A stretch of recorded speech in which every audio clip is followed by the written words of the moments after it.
baseball one is in St. Louis on a training deal for our digital file system right now. I got you. Still my own. I was just calling you to see how y'all were doing the student tax thing. How was it going to be? I honestly think, well, so in the middle of all this, I got a judgment against the jail, and the judge hasn't signed it yet. So they actually owe the jail probably like $3 million less per year. Okay. And there are a couple of other tweaks that we're researching that they could make regarding a couple of other things. And I think you can buy yourself until you get into 2027. The problem when you get 2027 is that's when the coroner's office runs out of money. And then that $6 million budget also lands on the deficient general fund. And you have to decide, are we going to keep our DNA lab? And if we're not, and a lot of us don't have one, but we're not a small district anymore. No, And that'll be a problem. A big problem.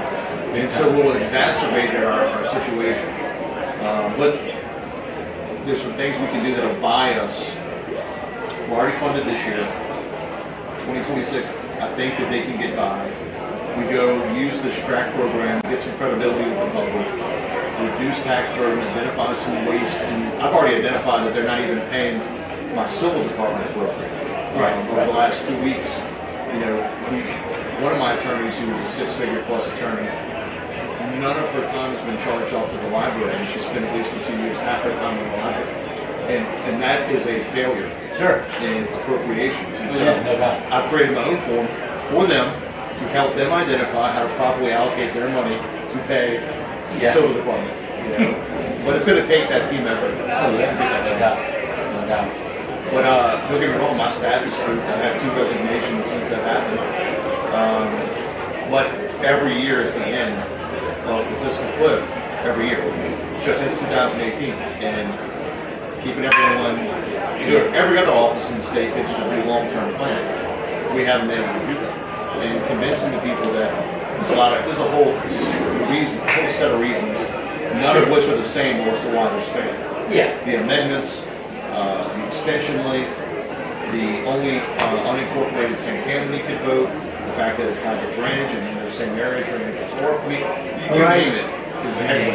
Ladies and gentlemen, Very nice to visit. before we get started, we have a couple of thank yous. First of all, we'd like to thank Fire District 12 for the beautiful American flag draped over the center field wall for tonight's game.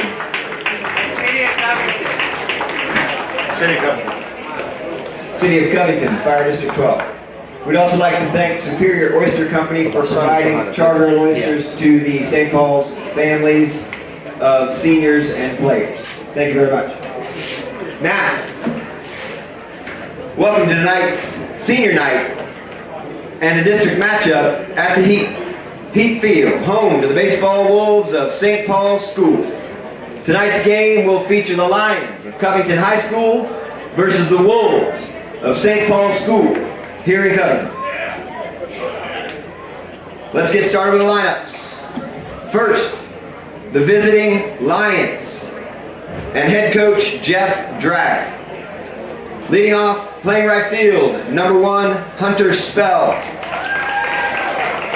Batting second and pitching, number 11, Brady Miller. Batting third, the catcher, number 23, Gavin Panks.